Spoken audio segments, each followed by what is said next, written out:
Vedika Bahel joins us over by the bit board. Vedika, good evening to you.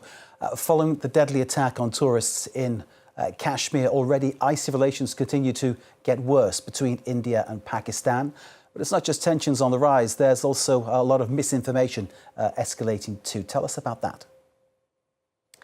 That's right, Mark. Since the deadly attack that took the lives of 26 tourists in Pehlgam in Indian-administered Kashmir, social media has seen a surge in out-of-context and misleading content about this incident. And what I noticed is, in fact, a lot of it centres around the victims or claiming to show victims of the attack. Now, the example I want to start with is this one here, this video of a couple dancing that I saw getting absolute massive views across social media. In fact, every social platform there was.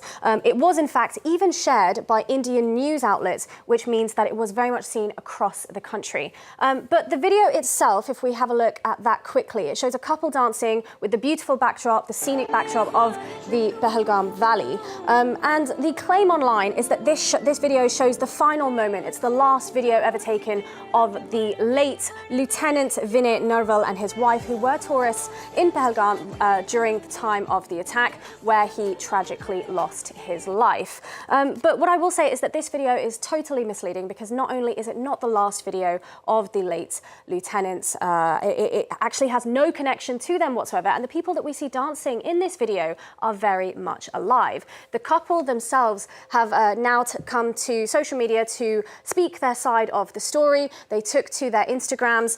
They are Ashish and Yashika Sherawat. They decided to debunk the claims entirely.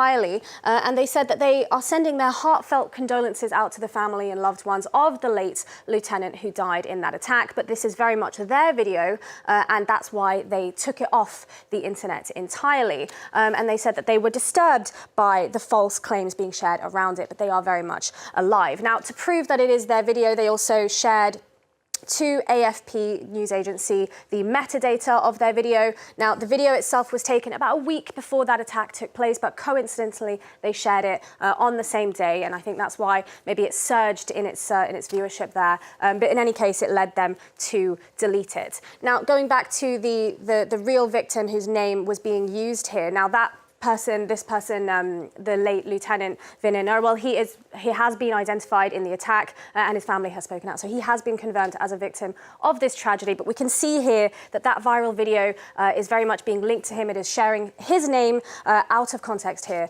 Mark. Artificial intelligence inevitably takes a hold here. Images generated by AI also spreading, claim to show real-life victims of this tragedy. That's right, Mark. I saw several examples of AI-generated content claiming to show the aftermath of this attack. For example, I saw this pair of photos either being shared together or individually, as they are here. We can see bodies scattered across a scenic mountainous backdrop.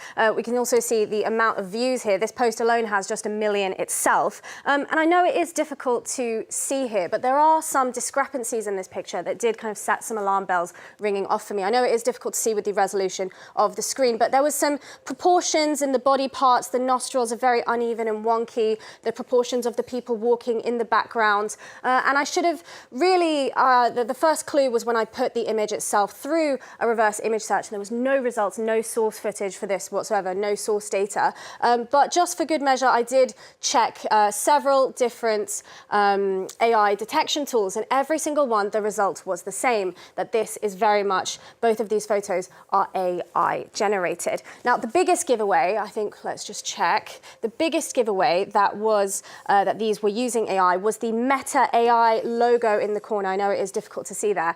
So it was there the whole time, but not every person that was sharing these photos, of course, was sharing that same version that hadn't cropped it out. Now, I want to talk about another example of some AI images. These ones slightly more disturbing.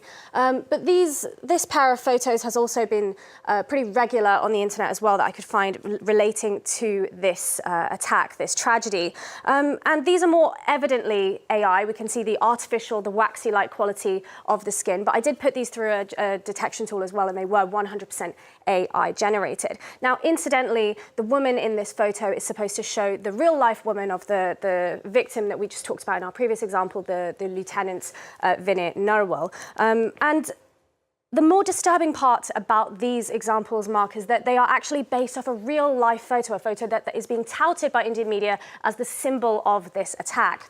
A real-life picture of her sitting there in the aftermath. But the fact that someone has then taken that real photo to artificial intelligence and generated these beautified, these syntheticized, these enhanced versions of this, that is deeply bizarre and quite disturbing as well. But these are also being shared massively with in the fallout of that tragedy as tensions continue to escalate between India and Pakistan. But in any case, Mark, we can see the impact of AI in these images as only to further fuel misinformation and to further escalate those tensions there.